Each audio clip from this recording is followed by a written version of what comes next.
Good evening. Welcome to APTN National News. I'm Melissa Ridgen. Everything indicates that the weeks-long Freedom Convoy in downtown Ottawa is about to come to an end. Originally a protest against vaccine mandates for truckers crossing the border, it has evolved into much more, from demanding all public health measures related to COVID end to wanting to an immediate change in the federal government. Annette Francis has been watching the event all day. Annette, what's the latest? Melissa, I'm just a few blocks away from Wellington Street, where the convoy of trucks and smaller vehicles continue to block the downtown core. The 21-day occupation has forced the closure of local businesses and forced thousands of people out of work, but that soon could be coming to an end. This morning, more barriers and fencing were put in place around the government buildings, and there's a growing police presence as they walk through the streets. There are noticeably less vehicles and a smaller crowd. However, the party atmosphere continues. One plan is to create a secure zone with over 100 checkpoints so that other protesters can't come back into the downtown core. And we still don't know when the police will move in. Back to you. Thanks, Annette. Tensions were running high in the House of Commons today as MPs debated the Emergencies Act, which was invoked by the Liberal government earlier in the week in response to the ongoing blockade of Ottawa's parliamentary district. APTN's Fraser Needham reports. Order! Order! It was at times a raucous atmosphere inside the House, but the Prime Minister continues to insist that giving police extra powers is a necessary but temporary measure. It's to deal with anti-vaccine protesters, and he says this doesn't mean individual civil liberties are suspended. I want to reassure Canadians that when the Emergencies Act is invoked, the Canadian Charter of Rights and Freedoms continues to protect their individual rights. We're not using the Emergencies Act to call in the military. We're not limiting people's freedom of expression. The interim leader of the opposition disagrees. She says Trudeau is using a sledgehammer approach to deal with protesters. However, throughout the last 3 weeks, the Prime Minister has failed to take meaningful action to de-escalate the protests here or use any tools that he may have available. Instead, he has jumped straight to the most extreme measure. The leader of the NDP says the strong measures are warranted. It's no secret that the goal of this convoy, posted brazenly on their website, reiterated as recently as earlier this week in a press conference, was to overthrow a democratically elected government. The NDP has indicated it will support the invoking of the Emergencies Act, giving it enough votes to pass. The Conservatives and Bloc Québécois say they will vote against. Fraser Needham, APTN National News, Ottawa. Well, it looks like there's little movement in resolving the 21-day-old protest in Ottawa. One thing has changed, and that's the increased police presence. Many protesters say that they're going to stay till the bitter end, and if they're forced out, they will set up elsewhere. Listen to what some of them are saying today. It's not over. It's not going to end with us. I know that we're going to stand for freedom. We will win. We're not going to give up. If they get us out of here, we're going to set up something else, but we're not going to give up. We will win. If it's not here, something else. I mean, we're in a big group. If they get us out of here, if they accomplish that, we will have a different setup in no time. We always love to hear what you think about any of the stories that we bring you or what we should be bringing you. Here's how you can continue the conversation. Send your emails to news@aptn.ca. You can leave a comment on aptnnews.ca. You can also find us on Facebook, Twitter, Instagram, YouTube, and TikTok. Follow APTN News to join the conversation and see all of our latest stories. When you live on North Baffin Island, you're prepared for snow, but one Nunavut community has been under a state of emergency for a week now, and the problem isn't the snow itself. The problem is removing it when none of your heavy equipment works. Our Kent Driscoll explains. This is pretty typical winter weather for Clyde River, Nunavut. Sure, it looks a little dramatic, but usually residents are able to shake it off. Not this time. There was a week-long blizzard in January, another significant blizzard in February. On February 11th, Clyde River declared a local state of emergency because they couldn't clear the snow. They have a bulldozer and 2 loaders to clear the streets. None of them are working. Why? The new engines won't use jet fuel. Clyde River Senior Administrative Officer explains. And that time they realized it's all jet fuel. And we've never had a problem with this, not with our water trucks or sewage trucks. But these newer models, they have emission systems that were initiated by the Canadian government to limit pollution coming out of vehicles. They didn't run out of diesel. They never had it. For years, Clyde River has only had regular fuel and jet fuel, no diesel. All the diesel engines in town were able to run on the jet fuel until newer equipment was purchased. The newer equipment suffered from using the Jet A fuel. Obviously, the government decided Jet A is very important for airplanes coming in. And at that time, diesel vehicles could operate on Jet A because there was no emission control system as it is today. No heavy machinery in a Nunavut fly-in community could be a disaster. Just look at that snow. There's an entire home underneath it. How are they supposed to get trucked water and sewer? The storms impede grocery delivery. The shelves are getting pretty bare in Clyde River. The government of Nunavut had some diesel on site for another project, and the hamlet is using it. The nearby Baffinland iron ore mine also chipped in with some diesel. The equipment is running again, but long-term, changes will have to happen.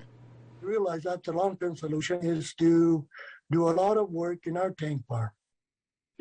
Every fly-in community can be like a house of cards. One part goes down, every other part is affected. The wrong fuel leads to uncleared high snow, which leads to no sewer and water, which led to a state of emergency. Clyde River is returning to normal, but it does show just how quickly that house of cards can come down. From something as simple as fuel as you've always used. Kent Driscoll, APTN National News, Iqaluit. Maybe I'll stop whining about the 10 centimeters expected here in Winnipeg tonight. A major police bust made this week has been dubbed Project Plutonium, but it had nothing to do with radioactive substances. Instead, as part of a joint investigation, two police forces in Quebec cracked down on alleged alcohol and opioid smugglers supplying Inuit communities in Nunavut. Officers with Quebec's provincial police and the Nunavut Police Service made at least 10 arrests on Wednesday. Members of the alleged smuggling ring would buy liquor in Montreal, ship it up north, and bootleg it for hundreds of dollars a bottle. Provincial police say the ring raked in more than $8 million in 4 years. Those arrested during Wednesday's bust, they now face charges of fraud and trafficking in illegal substances. A group representing Athabascan people across northern Canada and Alaska is calling for recognition of Indigenous rights amid military buildup outside of Ukraine by Russia. The Arctic Athabascan is calling for global leaders to adhere to the United Nations Declaration on the Rights of Indigenous People. Crimean Tatar people of the Ukraine, they're indigenous to Crimea, they're caught in these tensions brewing with Russia. The Arctic Athabascan Council cites Article 30 of UNDRIP, which states military activities shouldn't take place on Indigenous territory. There are Indigenous peoples in the Ukraine that need to be respected for their territorial integrity and the fact that they have self-determination for their own lands, and that the UN Declaration recognizes and supports that. So we want to speak out in support of those Indigenous peoples. We've got to take a break, but here's a story that we're working on for you. I'm Chris Stewart. Indigenous Tourism Alberta says that only 33% of Indigenous-owned businesses in Canada are owned by women. However, in Alberta, that number jumps to 49%. I'll be asking how Alberta's female business owners managed to gain equal ground. And I'll be talking to an Edmonton entrepreneur who is making a mark. Coming soon to the APTN National News.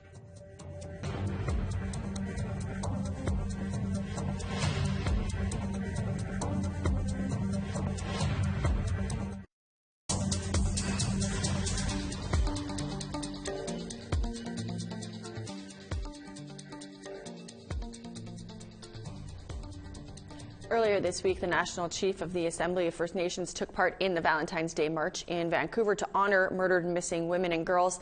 APTN's Tina House had the chance to discuss the ongoing crisis with National Chief Archibald. Here's that conversation. Thousands marched in the streets of downtown Vancouver, wanting answers and justice for the many cases of murdered and missing Indigenous women and girls. Joining me today is the National Chief for the Assembly First Nations, Roseanne Archibald. We're still wanting answers and justice. I mean, since the National Inquiry wrapped up, what has been done with those recommendations? In my view, the action plan is behind, obviously, and the government has made reference to the pandemic being the cause of that. I don't particularly accept that as an excuse. We really need to action all of those items, and we have been working to our best ability given their agenda as the government.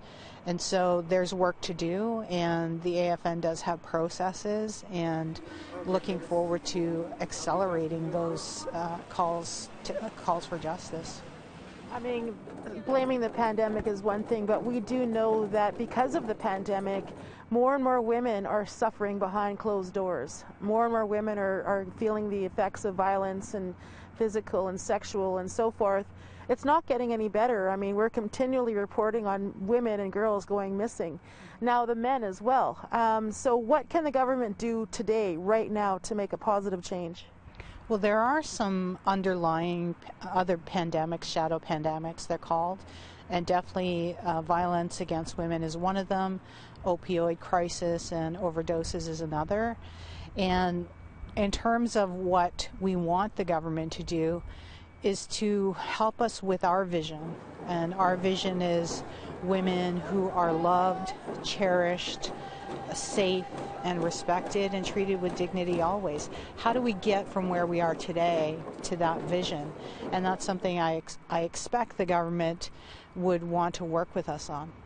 And we're incredibly proud that our National Chief is a woman, and thank you so very much for your time today. Thank you. Back to you in studio. Thanks, Tina. Well, thousands have died from toxic drugs in Canada. Provinces like BC have been especially hit hard by this epidemic. Here's Tina House again, this time with a group of moms that say enough is enough.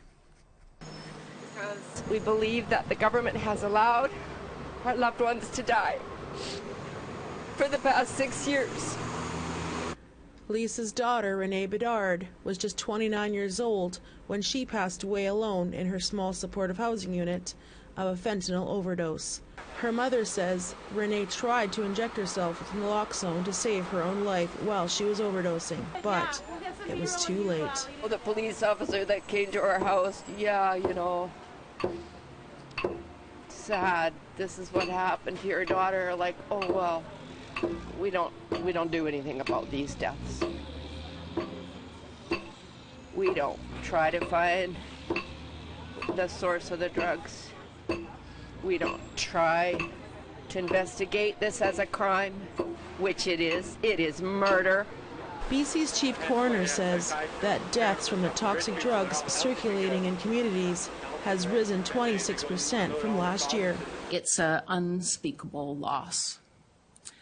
That 2,224 people died from the toxic drug supply in British Columbia in 2021 is unacceptable. We must do more to prevent this tragic loss of life. A group called Mums Stop the Harm stood outside of BC's Minister of Health, Adrian Dix's constituency office. They want to stop the growing number of deaths from illicit drugs. Tracy Letts is one of the organizers of Mums Stop the Harm and led the group as they walked the streets demanding justice.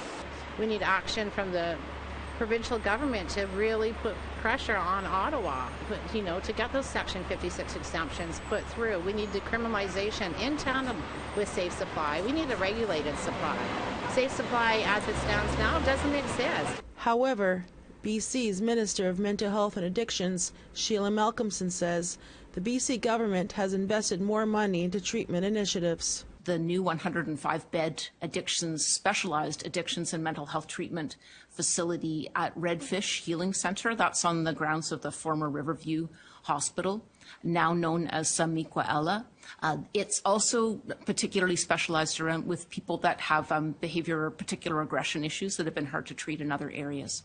Trey Helton, the manager of the Overdose Prevention Society, says One of the major challenges he sees for addicts is the ability to test their drugs using spectrometer machines before using them to find out what's in there. There's no one place you can go to except for get your drugs tested at 880 East Hastings. So, I mean, if the government can't provide safe supply and there's a lot of red tape around it, I think the least that they could be doing is providing more spectrometer drug testing sites that have better hours for people. I mean, like what I'm hearing a lot of feedback is like people going to get your drugs tested, and you know they're dope sick, they want to use their drugs right away, and you know they're stuck in a lineup for 2.5 hours. And Trey says what's being added into some of the drugs they have tested is shocking. The drugs are contaminated. People are bunking people. They're selling them cement dust, drywall dust, pig dewormer, all sorts of nasty things are cut into these drugs. Bring those safe drugs to the hands of these people now. We know they're in Canada. We know they're here. They're stockpiled here. Get them to these people now. Tina House, APTN National News, Vancouver. Families of Indigenous tuberculosis patients sent to Manitoba sanatoriums, well, they may soon have a new tool to find the graves of their lost loved ones. Brittany Guillot reports. A new guide to locate missing patients at tuberculosis sanatoriums has been created. Researchers at the University of Winnipeg are set to launch a website to help families identify the location of missing relatives.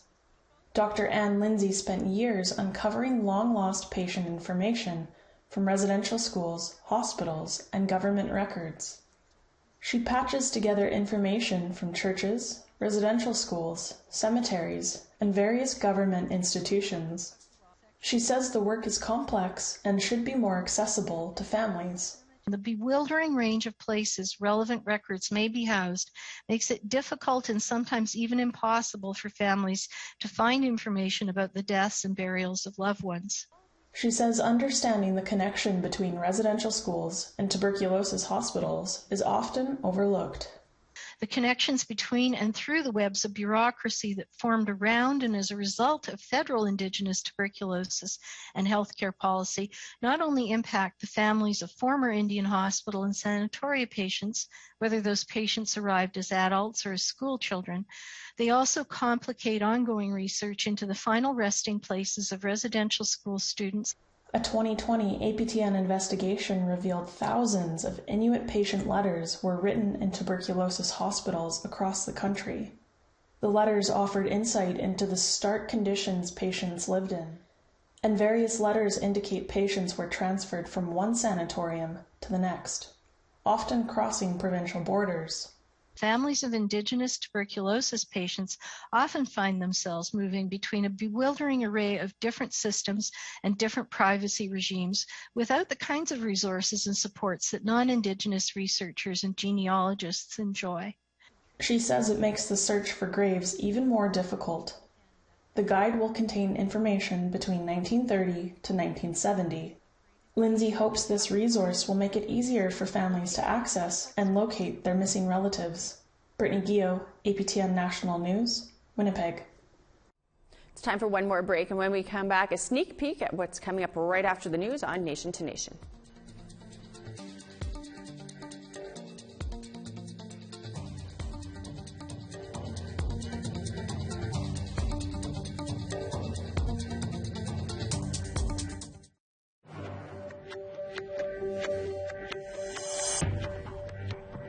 Welcome back. It's time now for our photo of the day.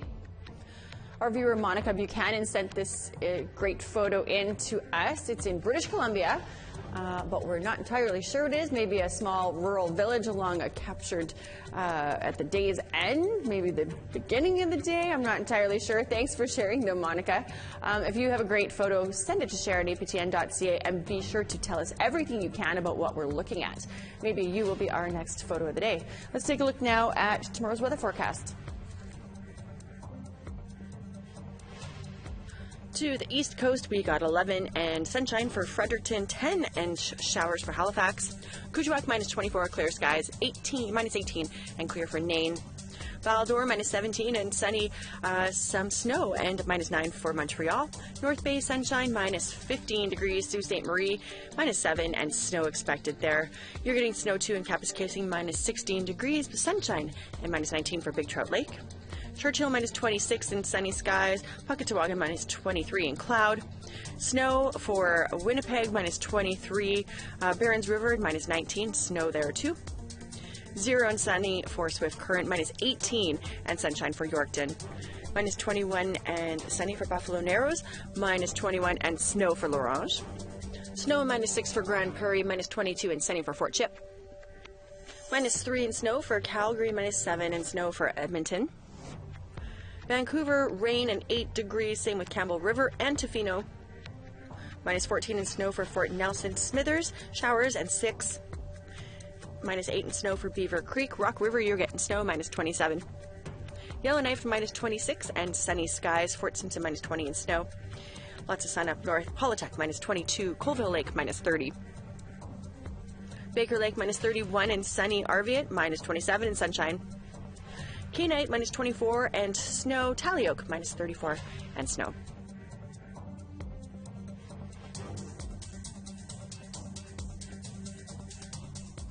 Around 90% of the children in care in the Yukon are Indigenous. Now a new cultural project is being launched in the territory to connect those children with their culture and communities. The Cultural Connections Project is a partnership between several organizations, including the federal government and Council of Yukon First Nations. A mandatory cultural plan will be provided to First Nations children in care. Cultural plans could include group cultural, linguistic, traditional, and on-the-land activities. The project's ultimate goal is to help children maintain connections with their family and their First Nations culture. When we look back a generation later, we'll be thankful for not only like I said, the investment in these children, but the investment in our society as well. The Freedom Convoy is a topic of conversation on Nation to Nation tonight. Here's host Brett Forrester to set it up for you. Thanks, Winnipeg. Coming up, I'll have Andrew Crosby on the show. He's a PhD candidate from Carleton University and studies security, policing, and intelligence. I asked him if the Emergencies Act being used to clear downtown Ottawa of convoy protesters could affect future Indigenous-led actions. I don't think this is going to deter Indigenous communities from defending their land, but if it gives more powers to police and to security institutions to repress and suppress Indigenous-led movements to defend their land, then that could be a real concern for the future. I'll have more from him coming up on Nation to Nation. That's immediately following tonight's newscast. That is on right now, so don't move a muscle. That's all the news that I have for you tonight. Thanks so much for joining us. Now here's Nation to Nation with Brett Forrester.